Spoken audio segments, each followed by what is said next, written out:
All right, so among the Habs topics we have at our disposal this 2022 offseason, to me, probably the most interesting, other than juraj slafkovsky, is Carey Price. Nobody really knows what his decision is going to be. Obviously, we've heard through the grapevine, through rumors, that he might be ready for the upcoming season.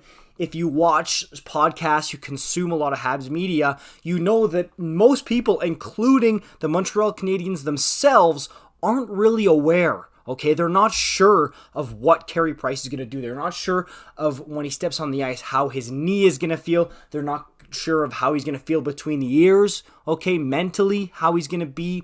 So they honestly have no idea about the Carey Price situation. And we know that because of that, Ken Hughes has gone out and tried to really insulate. That's why Samuel Montembeault was re-signed. That's why Caden Primo is still being looked at as a legitimate NHL option for this upcoming season, okay? Because, hey, there's a very real scenario here where, it could go Jake Allen Montembeault, but with the desperation of Vegas having lost Robin Lehner, okay, or with Arizona having a shooting tarp as a goaltender and Vejmelka, like we talked about last episode, I think that, honestly, Jake Allen absolutely could get traded. And I really do think that, look, even if it's Montembeault Primo, then you're looking at another scenario where, you might be really going tank mode for Connor Bedard. Okay, I could absolutely see that here. But today we want to talk about if Carey Price does decide to hang it up. Okay, whether it's this season or after the next season or the one after that. Honestly, I love Carey Price. You guys know that. In my personal opinion, I don't see him having very much left in the tank. I really don't. You can see it, especially lately. Okay, the past year and a bit, you can see. Go watch his Bill Masterton interview where he won the trophy for Perseverance. You can see that the game is just taking a toll on him, and he has a lot of things he has to deal with on and off the ice. And it's really sad to see because I love Carey and I love everything he's done for the Montreal community and everything he's given for years and years to the community of Montreal. But he looks like he's on his last legs, and especially playing for a team that's rebuilding, that's not going to be incredibly strong. Again, personally, I think if Price is healthy, I still regard him as one of the best goalies in the league, and I do think that if everything's right mentally and physically, he could absolutely help the Habs push for the last playoff spot in the East. I really believe that. I just think Carey Price is that good when he's on his game. But I don't see it. I really don't. And if they retire his number, I think that's going to be something that's going to be incredibly divisive. So I put up a poll on my channel, as you guys know I like to do. I didn't give tons of time for it to breathe, but what I'm looking at here, over 80% say yes, the Habs should retire Carey Price's number 31. But if I look at the comments, 25 comments already. When you guys are looking at this, probably a ton more. Most of the comments, though, are saying no, they shouldn't, okay? And most people are coming back to the same thing. Because he doesn't have that Stanley Cup. The Cups are revered in Montreal. That is a huge part of having your jersey retired, okay? And, I understand it. A lot of people want Saku Koivu as well to get his jersey retired, but the Stanley Cup for Carey Price, that's what a lot of people are talking about. And a lot of people are talking about caveats, too. They're saying, okay, well, that really diminishes Patrick Waugh's banner if you put up a Carey Price banner, because Patrick Waugh did way more than Carey Price did. Personally, for me, I'm so torn because the Montreal Canadiens, when you look up at those banners, you're supposed to think of absolute legends, right? You're supposed to think of Jacques Plante, Ken Dryden, Patrick Roy, Maurice Richard, Guy Lafleur, Jean Béliveau, need I go on, Henri Richard, the names are endless here. These are legends, these are gods amongst men here you're supposed to look up. And do you really think of Carey Price like that? This isn't like the Columbus Blue Jackets where we're retiring Rick Nash as number 61. This isn't that. This is Montreal.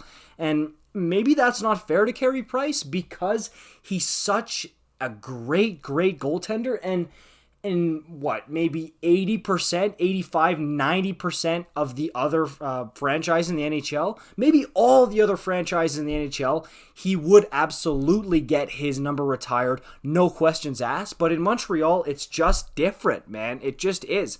Now, if it's me, I'm still going to retire that number 31 just because, again, it's not just the player, it's the person. He persevered. He gave so much to the team and the community for so long. He put up with so much, you know what, for so long from the media, the fans, everyone around him. I think he deserved it. And look, there was a period of time there, he won a Hart Trophy.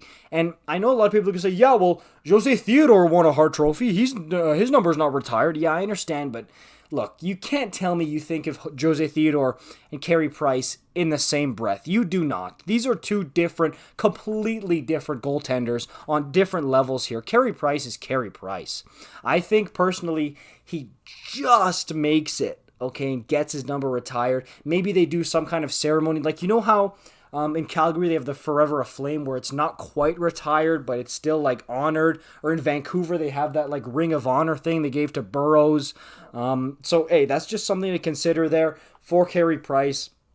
But it's definitely such an interesting, juicy conversation. I'm surprised, honestly, that over 80% of you guys think that Carey's number should be retired. Honestly, I am really surprised. Just given how much I've seen in the comments, how much people like revere and like worship guys like Béliveau, Jacques Plante, Patrick Roy, these guys. Like, it's surprising to me that people think Carey Price should be retired and put in that same group, because whether you like it or not, if you retire his number, he's among those guys. He's among Jean Béliveau, Jacques Plante, Ken Dryden. He's among them, okay? And he's going to be thought of in that same group, especially for people who didn't get the chance to watch him live. So it's just a very interesting conversation to have. It's juicy.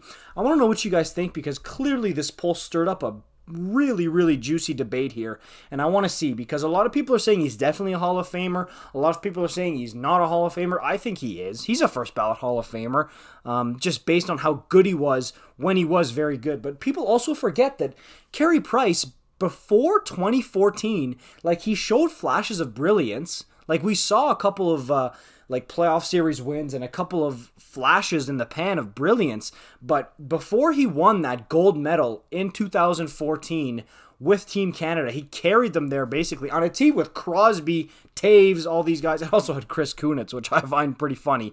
But Price was the MVP of that 2014 Canadian Olympic team. And then he goes, personally, I think the Montreal Canadiens, if they don't win the cup, they come real close in 2014 if Kreider doesn't injure Carey Price. The next year he wins the Hart Trophy and he's unstoppable. And then after that, that's when the injuries started to pile up and he went back to the old Price of, flashes of brilliance and then disappointment, whether it was with his play or with his injuries. So it's such a big discussion to have, and honestly, I might even make a part 2, a follow-up to this video, just because it's such a long, interesting discussion. I'm going to be reading your guys' comments on this one like a novel. I'm going to be reading all of them down there. I'm really interested to see what you guys say about this, because again, while the poll does say over 80% yes, a ton of people are lobbying against it, and I want to know why, and I want to know what's going on here, and it's just so interesting to hear from you guys. That's a huge reason why I do this, is to listen to you guys in the comments down below. So make sure you comment down there, like and comment, subscribe if you're new, hit that notification bell. If you want to follow me on Twitter at JohnnyHockeyYT, we can connect there if you want. We can talk about it. But yeah, that's all for me on this one. I'll see you guys in the next one. Peace out.